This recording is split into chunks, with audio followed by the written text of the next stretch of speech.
नमस्कार, मैं रेखा दुग्गल। आप देख रहे हैं सफाई सैनिक न्यूज चैनल, आपका अपना न्यूज चैनल। ये वो न्यूज चैनल है जो पूरे भारत में सभी सफाई सैनिकों के हक और अधिकार की आवाज को उठाता है, उनके हक और अधिकार की लड़ाई लड़ता है। अखिल भारतीय सफाई मजदूर संघ जो कि 28 राज्यों में काम कर रही है, उन्होंने हमेशा से ही सफाई सैनिकों के हक और अधिकार की लड़ाई लड़ी है। चाहे किसी हद तक जाना हो, किसी मंत्री के घर तक जाना हो, किसी नेता के घर तक जाना हो या किसी अभिनेता के घर तक जाना हो, अखिल भारतीय सफाई मजदूर संघ के जितने भी पदाधिकारी हैं, चाहे वो दिल्ली के हो या दिल्ली से बाहर के हो, सभी ने पूरी मेहनत से सभी सफाई सैनिकों के हक और अधिकार के लिए लड़ाई लड़ी है। सफाई सैनिकों के अधिकार के लिए एक पैदल यात्रा जो निकाली गई थी, जिसमें कि अखिल भारतीय सफाई मजदूर संघ के नौजवान योद्धा जो वहां से चलकर अमृतसर से और दिल्ली पहुंचे, बीच में जिन भी लोगों ने उनका स्वागत किया, उनको मान सम्मान दिया और उनको फेवर किया, 10 तारीख को आज जंतर मंतर पर ये यहाँ मौजूद हैं और यहाँ इनका जो है वो प्रदर्शन, एक दिन का जो प्रदर्शन था वो यहाँ चल रहा था, अभी समापन की तरफ है। और जितने भी सफाई सैनिक थे वो यहाँ मौजूद थे। आपको दिखा देंगे अभी यहाँ पर राजपाल महरोलिया जी संस्थापक हैं, दिल्ली प्रदेश अध्यक्ष पवन पारचा और बाकी कई स्टेट से भी लोग यहाँ पहुंचे हुए हैं। तो अभी उनसे बात करेंगे और जानेंगे कि क्या ये जो धरना था और ये जो पद यात्रा थी कहां तक सफल होगी और आगे आने वाले समय में इनकी क्या रणनीति होगी। सर, 19 तारीख से आपकी ये पद यात्रा शुरू हुई भगवान वाल्मीकि तीर्थ अमृतसर से, और आज 10 तारीख को जंतर मंतर पर आपका ये जो एक दिन का जो धरना प्रदर्शन था, आपने ऐलान किया था कि अगर सरकार द्वारा हमारी मांगे नहीं मानी गई तो हम इस प्रदर्शन को आगे जारी रखेंगे। क्या कहना चाहेंगे आप? देखिए, हमने ये भी नहीं कहा कि हम इसको खत्म कर देंगे। हमने कहा जारी रखेंगे और जारी रखने का हमारा प्लान है भी, क्योंकि अमृतसर पावन वाल्मीकि तीर्थ से हमने सिर्फ एक शुरुआत की है। अब भी ये जो है आंदोलन पूरे देश में विकसित होगा और इसको पूरे देश में हम चलाएंगे और अलग अलग राज्यों में जहाँ जहाँ अखिल भारतीय सफाई मजदूर संघ की शाखाएं हैं वहां पर हम इसको लेकर जाएंगे और मजदूर अधिकार पद यात्रा रुकेगी नहीं, ये चलती रहेगी और इसको एक बड़ा रूप देंगे। और जब तक हमारी जो कर्मचारियों की जो मांगे हैं, जैसा कि हमारी 10 सूत्रीय मांगों को लेकर के हम पंजाब से पावन वाल्मीकि तीर्थ से चले हैं और रास्ते में हमने बहुत सारी संस्थाओं से, बहुत सारे संगठनों से हमने बात की और उनको एग्री किया इस आंदोलन के लिए, और वो सभी इस आंदोलन में खड़ा होने के लिए सभी तैयार है और हम इसको बड़ा आंदोलन का रूप देंगे। ये तो आज सिर्फ एक शुरुआत हुई है, आज जंतर मंतर पे, कल कहीं और होंगे। आपने ये भी कहा था कि हम जो गृह मंत्री हैं अमित शाह ने एक लेटर जो है वो सौंपेंगे जिसमें हम उनसे मीटिंग का समय मांगेंगे, तो अब क्या रहा, क्या मीटिंग का समय मिल पाया आपको? जी बिल्कुल, देखिए देखो, गृह मंत्री जी बहुत व्यस्त है और गुजरात में चुनाव है, इसलिए उनका समय नहीं मिल पाया है, परंतु हम ज्ञापन देंगे आज किसी को ना किसी को, चाहे राष्ट्रपति जी हो, चाहे प्रधानमंत्री जी हो, चाहे या कोई भी अन्य जो सरकार के नुमाइंदे हैं, उनको किसी ना किसी को आज हम अपना मेमोरेंडम देंगे और अपनी बात रखेंगे। सर, इलेक्शन के दौर में तो सभी नेता इसी तरह से बिजी रहेंगे, वो तो समय दे ही नहीं पाएंगे, तो क्या आप इसी तरह से हड़ताल पर बैठे रहेंगे? जी बिल्कुल, देखिए हम, वो लोग बिजी हो सकते हैं, हम बिजी नहीं है। हमारा काम है लड़ाई लड़ना, आंदोलन करना। हम आंदोलनकारी है, अखिल भारतीय सफाई मजदूर संघ के नेतृत्व में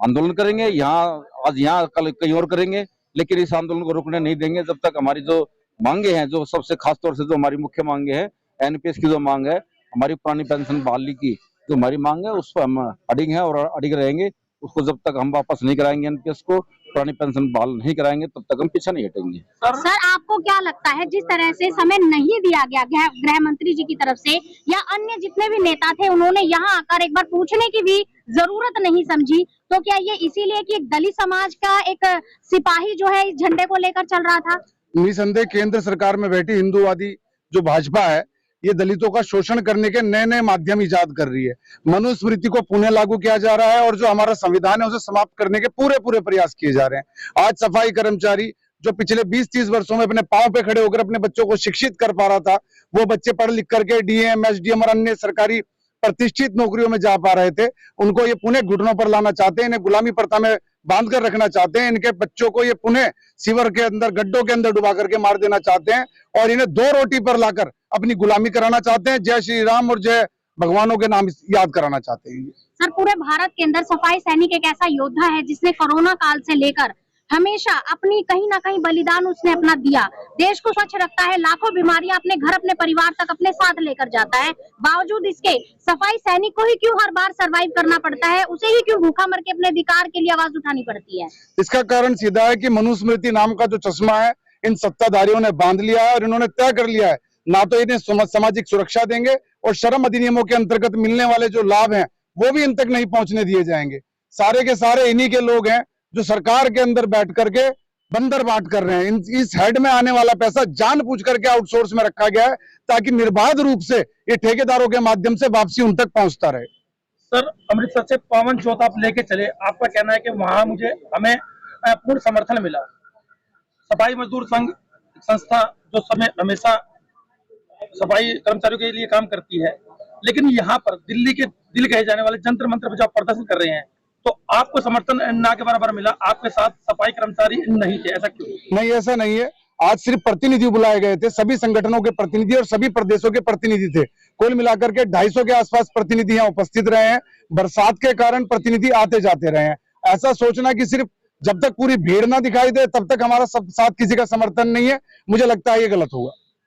तो सर, अब आगे की रणनीति क्या रहेगी? क्या सफाई सैनिक को इसी तरह से शोषित होते रहना पड़ेगा और अपनी आवाज उठाने के लिए हमेशा इसी तरह से झंडा लेकर और कई कई किलोमीटर दूर की पैदल यात्रा करनी पड़ेगी? देखिए, अखिल भारतीय सफाई मजदूर संघ ने जो प्रथम आगाज किया है, निसंदेह ये अंजाम तक पहुंचेगा और ये आगाज, ये पहला स्टेप है, ये पहला कदम है उस आंदोलन का, जो आंदोलन इस देश में एक नई क्रांति लेकर के आएगा। आपको ये याद रखना चाहिए कि पूरे देश नहीं, पूरे विश्व के अंदर जितनी बार परिवर्तन हुए हैं वो मजदूरों ने अपनी क्रांति करके किए हैं और इस बार ये जिम्मा सफाई मजदूरों के हाथ पे आया है। और लिख के दे रहा हूं कि अखिल भारतीय सफाई मजदूर संघ सोए हुए समाज, सोए हुए संगठनों को खड़ा करके एक नई क्रांति लाएगा और सरकारों को मुँह की खानी पड़ेगी। जैसा कि अभी आपने कहा, सरकारों को मुंह की खानी पड़ेगी। अगर दूसरा इसका पहलू देखा जाए तो वहीं देश के प्रधानमंत्री नरेंद्र मोदी उन्हीं सफाई सैनिकों के चरण धोते नजर आते हैं, जहां आज सफाई सैनिक अपने हक की, अधिकार की आवाज को लेकर यहाँ मायूस खड़े नजर आ रहे हैं। जानबूझ करके ऐसे क्रियाकलाप किए जा रहे हैं कि उनको असली मुद्दों से भटकाया जाए, उन्हें रोजगार से, शिक्षा से, आर्थिक व्यवस्था से, घर मकान से,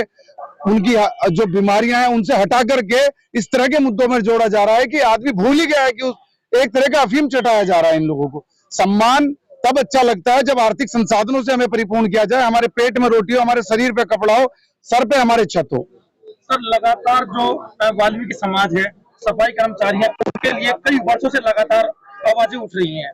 आपको क्या लगता है कि कितने समय में आपका जो संगठन है अखिल भारतीय सफाई मजदूर संघ, ये अपने आवाज को उठा पाएगा और न्याय दिला पाएगा अपने समाज को?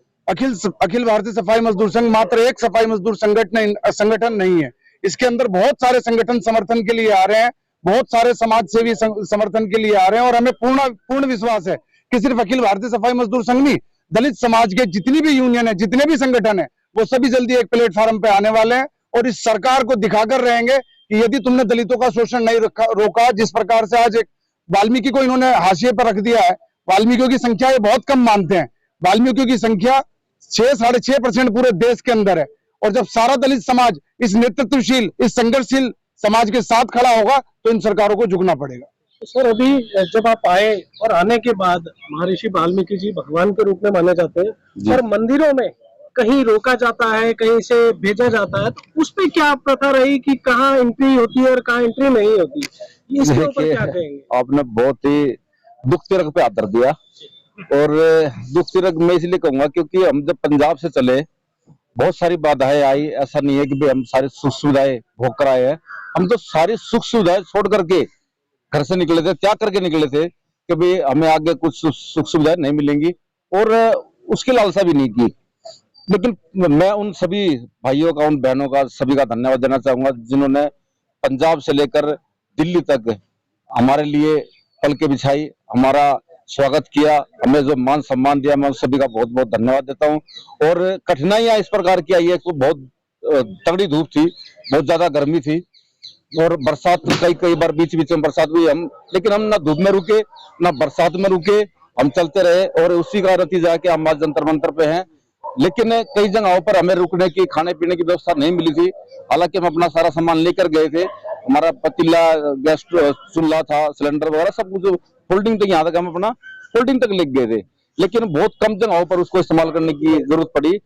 कठिनाई आती है लेकिन हम कठिनाई से डरने वाले या झुकने वाले नहीं है, हम क्रांतिकारी लोग हैं, क्रांति करना हमारे सौभाग्य में आया है तो हम वो करेंगे। सर, आते आते अभी आपको रास्ते में दिल्ली में आपने एंट्री करा, जहांगीरपुरी जब आप आए, जहांगीरपुरी में एक वाल्मीकि मंदिर है जहाँ पर आपको रात को रोकने से मना कर दिया गया, इस विषय में आप क्या कहेंगे? देखिए, अगर मैं मुझे नहीं लगता कि मुझे इस बात का जवाब देना चाहिए, लेकिन हाँ ये सच है कि प्रताप बाग में एक वाल्मीकि मंदिर है, वहां पर हमें रात को रुकने से मना कर दिया गया था, क्योंकि हमारा काफिला जो चल रहा था, हमारे 10-12 लोग थे हम, और हमारा जो रथ है जिसको हमने मजदूर अधिकार यात्रा का रथ जो बनाया है, उसको लेकर के हम मंदिर में गए। हमने मंदिर पे मत्था टेका, प्रसाद चढ़ाया, लेकिन हम जब रात को रुकने की बारी आई तो वहां कोई व्यक्ति था और उसने कहा कि भाई हम अमृतसर के, किसी व्यक्ति को कहा कि भाई अमृतसर के लोगों को यहाँ क्यों लेकर के आया। उसने कहा कि ये अमृतसर के लोग नहीं, दिल्ली के लोग हैं,